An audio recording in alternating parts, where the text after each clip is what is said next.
gentlemen, it is Kevin Jackowitz with the Caged Review. And I am about to do a review for the go-home show for Monday Night Raw for WrestleMania. We're talking April 2nd, 2018. We're talking the show that is supposed to be the ultimate show of the whole fucking year. The show before WrestleMania and the show after WrestleMania should be the biggest shows of the year. You have so much that you have to have the last minute explosions for. And God, did this show fucking suck for a go home show to WrestleMania. Okay, so let's get into this. I really thought that Monday Night Raw was doing really well for a couple of months there, just prior to the last week or two. And you could almost feel Vince's imprint on this. And it just goes to show how fucking out of touch he really is. I'm sorry, but this show was fucking garbage. Let me go down the list. Starting at the top of the hour. Stephanie McMahon, Triple H, Kurt Angle, Ronda Rousey have a segment where they all come out. They're sitting down at the tables and Jonathan Coachman is supposed to be asking questions. Of course, there's a lot of back and forth between Triple H, Stephanie McMahon, and Angle Rousey at the beginning. Rousey didn't have much to say at all. She's clearly not comfortable on the mic doing promos yet. It's very apparent. And the whole segment was basically Triple H and Stephanie McMahon saying, you guys are in our world. We make the rules. So we're going to win this match. And of course, at the end, it breaks down. They're supposed to do this photo op like they do in UFC for the big fights. And like WWE has never done this before. And, you know, there's no such thing as a photo op for a WrestleMania match. So that was stupid within itself. Don't try to copy UFC. It's dumb. And then comes the inevitable. During the photo shoot, Triple H hits Kurt Angle from behind. Kurt Angle goes out the ring. Ronda Rousey grabs Triple H by the neck. And then Stephanie McMahon comes from behind, picks up Rousey, puts her through a table. So you're automatically just going to make Rousey look weak compared to the Authority. Stroking your own fucking egos. I'm sorry, that's how I feel. I don't care what anybody says. That is not how the spot should have went down. They should have made Rousey look beast no matter what. They failed to do that. And then when Stephanie McMahon picked up Rousey, it was awkward as fuck. The table didn't even break at first. But the whole motion was slow and very forced. So the whole segment just fell apart. That's how you start the show. Then we're going to get into how we end the show just as bad toward the end. We'll get there. Bayley comes out next with a match with Sonya Deville. Decent match. Bayley gets the win. Absolution, of course, attacks Bayley after the match.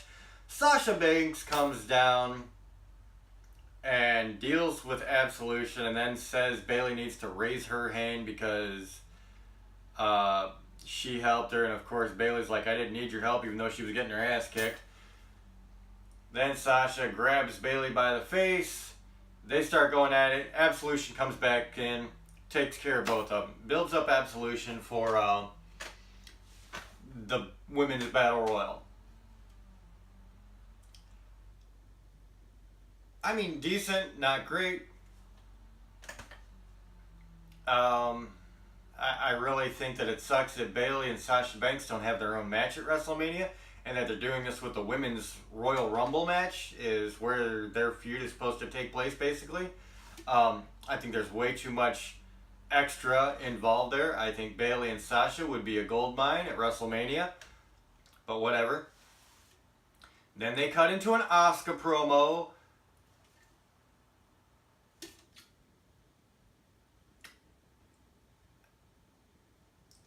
I'm so sick of these guys doing these promos on these shows like this, because this show had a lot of promo time. A lot of promo time.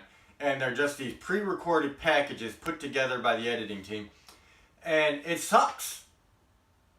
You're wasting so much time that could be going towards superstars building their story, their character, anything other than this repetitive bullshit on the Go Home show. This is Vincent Kennedy McMahon at his finest. He loves these fucking promo packages. Dude, nobody likes this shit. Use your time better than rehashing something we've seen 100 different ways already. We get it. Asuka's undefeated. Whatever. Nobody cares. Get Asuka or Charlotte or somebody in that fucking ring doing something that actually means something toward WrestleMania. This is your go-home show. The highlight of the night comes next. Seth Rollins versus Finn Balor. It was a good match. These guys really had the crowd into it. Anytime these guys get in the ring together, it's really, really good. And Finn Balor has had a habit of going over Seth Rollins. They gave Seth Rollins the win with a curb stomp, so I did like that. Solid finish, and it builds up for the triple threat intercontinental match at WrestleMania. So that was good.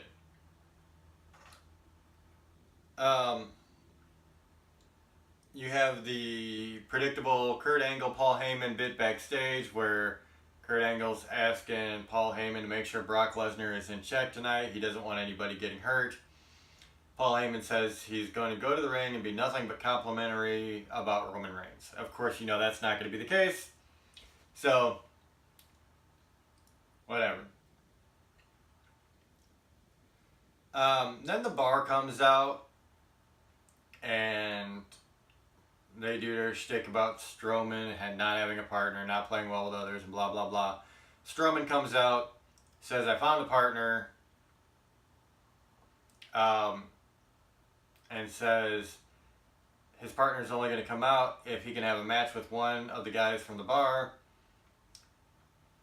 So, of course, the bar accepts. Braun Strowman walks to the back, comes back out with a shirt and glasses, says, he's the brawn, I'm the brains. I'm about to bash yours out. I didn't like this because at this point, you know, like I said, you're trying to build this match with Strowman and a partner for the bar, and I don't think this did that. It was an attempt at comedy that failed, and you know, the bar jumped Strowman powers out, gets away. And it's everything you would expect it to be. So, wasn't entirely thrilled with this one.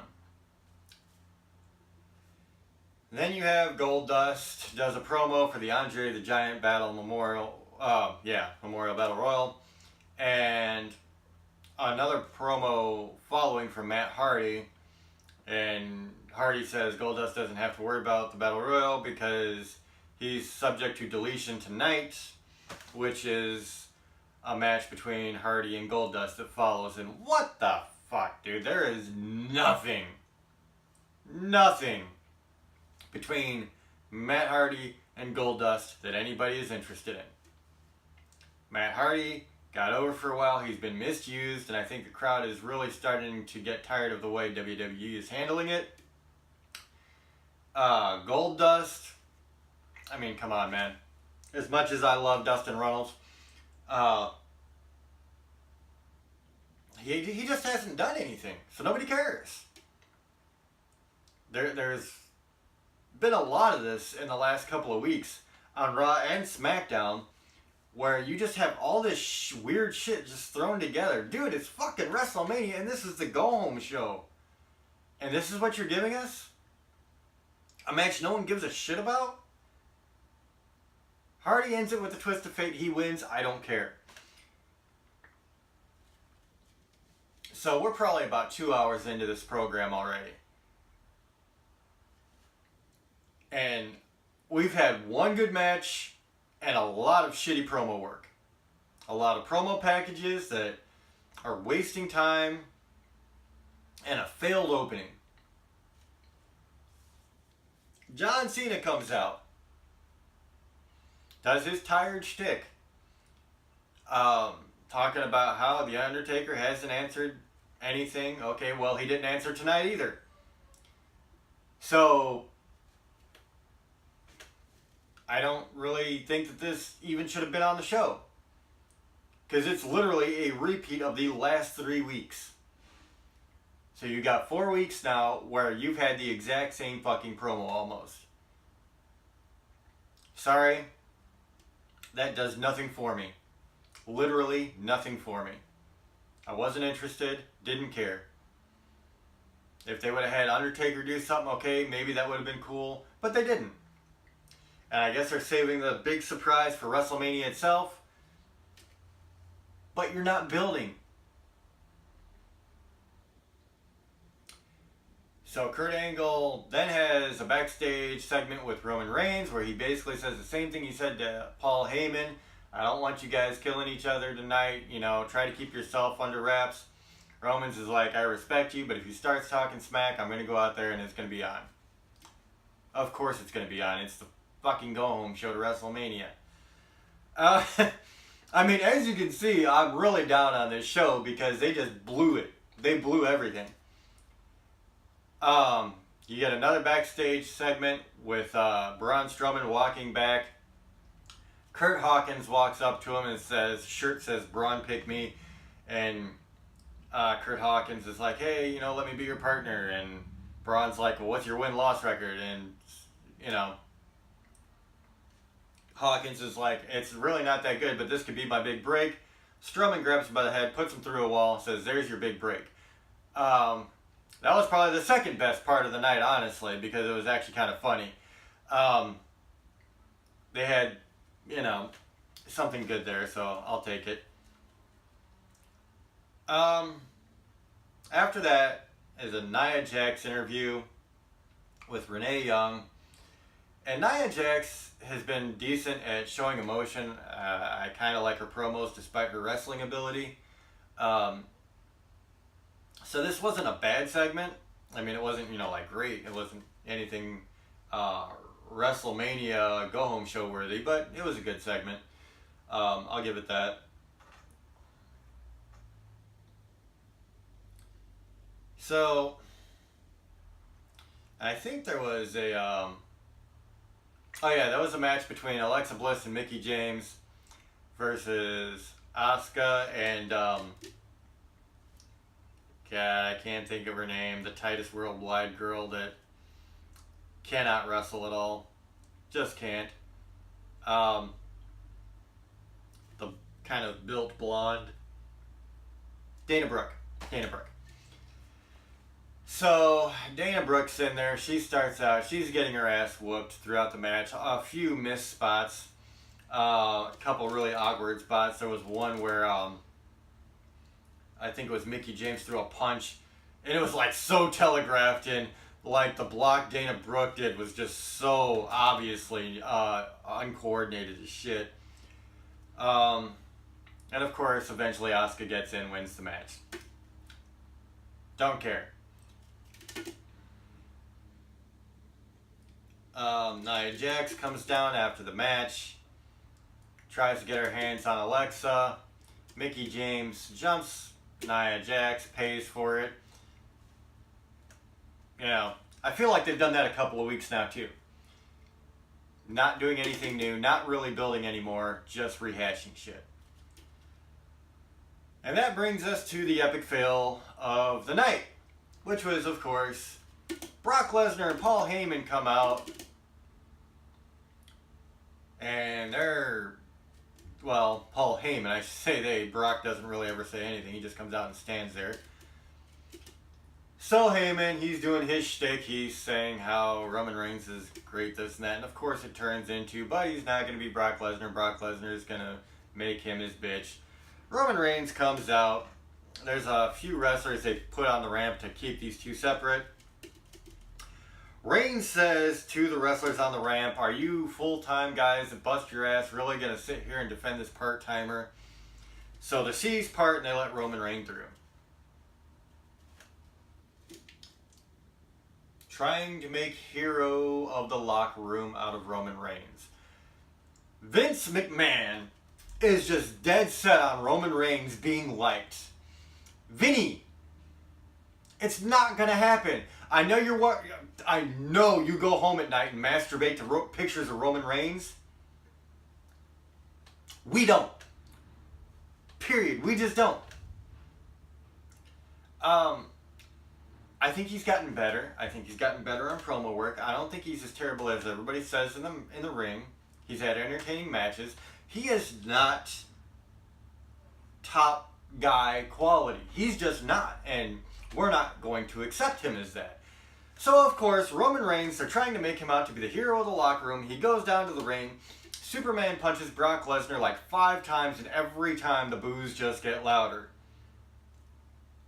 Like Vince McMahon pushing Roman Reigns, and this main event match is going to be the biggest fail in WrestleMania history. Because this is the 4th year in a row Roman Reigns has been in a main event match at WrestleMania. And every year the boos have gotten louder. So this match is already destined for failure. And Roman Reigns trying to go over on Lesnar is just not working. People expect Lesnar to be leaving, and they expect Roman Reigns to go over. Get the belt, and now he's the guy again. None of this bodes well for the audience. Not a little bit of it. So this match, I expect boos from beginning to end. I really do. At the end, Brock Lesnar picks up Roman Reigns, F5s him onto the belt. And that's how they leave the show. The crowd's still booing. What do you do with that? I mean, what do you do with a guy that runs a company that doesn't give a fuck what his fans say and is just going to continuously shove the same shit down our throats even though we're incredibly vocal that this is not what we want? So, I mean, really, this show was a bunch of hot fucking garbage, almost beginning to end. It was a horrible go-home show for WrestleMania. And actually, I was excited for WrestleMania, and now my hopes are like getting dashed. Like, I'm really like, oh my god, dude. The direction they're going, it's just gonna fucking fail miserably. So I hope I'm wrong, but I'll be honest, it's not looking good compared to what, the last couple of months have been. The last couple of weeks have been terrible. It went from like 8 out of 10s to like 4 out of 10s for me. And this one, I'm giving a 1 out of 10. And the only reason it's getting the 1 out of 10 is because Seth Rollins and Finn Balor had a damn good match. But literally, everything else in this show was unimportant, overused, or stroking somebody's ego that didn't need to be stroked anymore. Terrible beginning, terrible ending, a lot of wasted space in the middle, a lot of promo packages that could have gone towards something useful. Just god awful. Honestly, god awful. I want my 3 hours of my life back. Vince McMahon, damn it, you need to fucking reimburse me for the time I wasted watching this. Because it was horrible. So guys, let me know what you think in the comments below. I obviously stand firm that this was an epic fail of a show. I think that they did everything wrong almost. So, I mean, what can you say? This close to WrestleMania, it was just trash. That's my thoughts on it. If you enjoyed the review, hit the like button, subscribe, and share. If you did not enjoy the show, hit the like button, subscribe, and share, because we're friends. This is Kevin Jacklitz with the Cage Nation. Cage Nation out.